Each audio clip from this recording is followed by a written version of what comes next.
ప్రజలు ఇప్పుడు ఈ ప్రైవేట్ ఇన్సూరెన్స్ కంపెనీకి సంబంధించి మనం చూస్తే వీళ్ళకు ఓన్లీ ఒక సెట్ ఆఫ్ హాస్పిటల్స్తో టైఅప్ ఉంటుంది.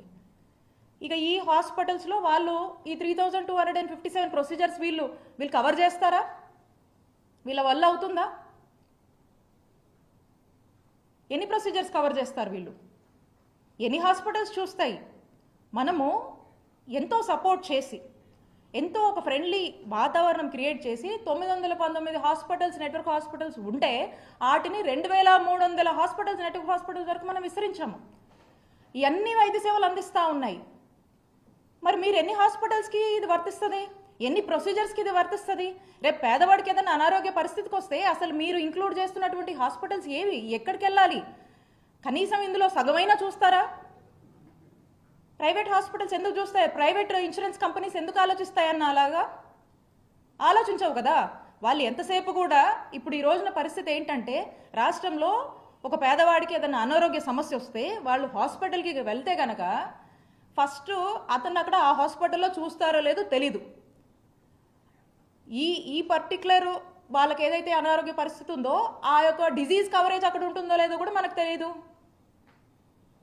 తర్వాత అతను అక్కడే ఆ పర్టికులర్ హాస్పిటల్లో అతను చూపించుకోవడానికి ఎలిజిబుల్ అవుతాడో లేదో కూడా మనకు తెలియదు కదా. ఎందుకంటే ఈ ప్రైవేట్ ఇన్సూరెన్స్ కంపెనీస్ వచ్చేసరికి ఏం చేస్తాయి, అనేక రకాల క్రైటీరియా 100 పేపర్లు ఉంటాయి. ఈ క్రైటీరియా ఆ క్రైటీరియా మీరు ఇందులో ఫిట్ అవ్వరు ఇది అది అని చెప్పేసి ఒక ఎంబరాస్మెంట్కి, ఒక కన్ఫ్యూజన్కి, ఒక ఆందోళనకి రాష్ట్ర ప్రజల్ని గురి చేసేటువంటి పరిస్థితులే మనకు కనపడతా ఉన్నాయి. కాబట్టి పేదవాడి ఆరోగ్యం పట్ల పూర్తిగా కూడా నిర్లక్ష్యం అనేది స్పష్టంగా కూటమి ప్రభుత్వం వచ్చాక మనకు అర్థమవుతా ఉంది. ఇప్పుడు వారి మాటల్లో స్పష్టమవుతా ఉంది. అంటే రేపు ఈ పేదవాడి పరిస్థితి ఏంటి? ఎక్కడికి వెళ్ళాలి?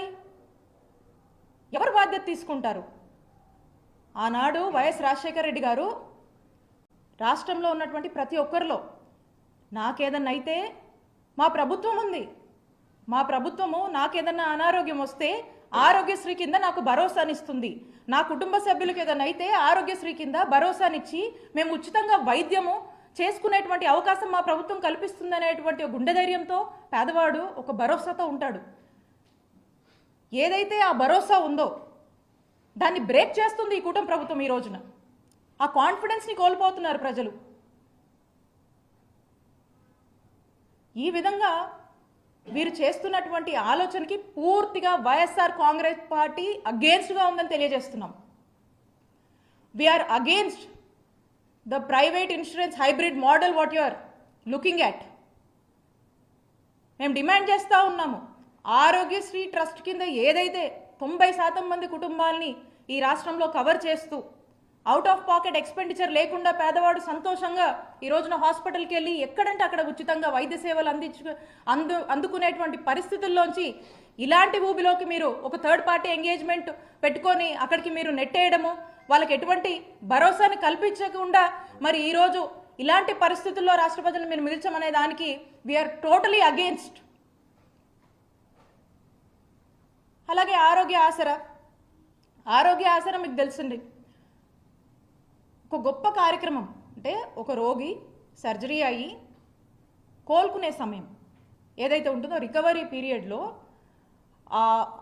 ఆ యొక్క డాక్టర్ రికమెండేషన్ మేరకు తను ఆ రికవరీ టైంలో వేజ్ లాస్ అవుతుంది కాబట్టి పర్ డే 225 రూపాయల నుంచి గరిష్టంగా 5000 రూపాయల వరకు కూడా ఆరోగ్య ఆసరా అనే పేరుతో ఫినాన్షియల్ అసిస్టెన్స్ మనం ఇస్తుంటాం. ఈరోజు దాని ఊసే లేదు. నోబడీ ఈజ్ గెటింగ్, ఎక్కడ లేదు దాని ప్రస్తావన. సో టోటల్గా కూడా ఆరోగ్యశ్రీ ట్రస్ట్ నిర్వీర్యం చేసేటువంటి కార్యక్రమం ఏంటండి ఇన్సూరెన్స్ మోడల్ అసలుకి?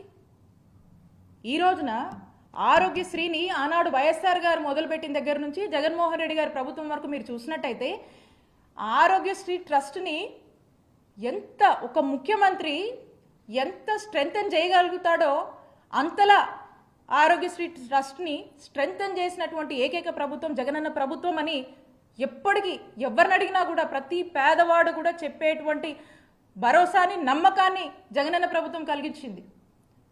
ఈరోజు మనకు ఆరోగ్యశ్రీ ట్రస్ట్ కింద ఎంతోమంది ఎంప్లాయీస్ పనిచేస్తూ ఉన్నారు. కాల్ సెంటర్స్ పనిచేస్తున్నాయి, ఎమర్జెన్సీ కాల్ సెంటర్స్ పనిచేస్తున్నాయి, అండ్ ఎస్పెషల్లీ ప్రెగ్నెంట్ ఉమెన్కి సపోర్ట్ సిస్టమ్కి పనిచేస్తూ ఉన్నాయి. ఏదన్నా ఏ హాస్పిటల్కి వెళ్ళాలని ఈ రోజున ఎవరు ఫోన్ చేసినా కూడా మీరు ఎక్కడ ఉంటారు పలానా హాస్పిటల్కి వెళ్ళాలని రౌట్ చేసే సిస్టమ్స్ని ఈరోజు పనిచేస్తున్నాయి మన దగ్గర.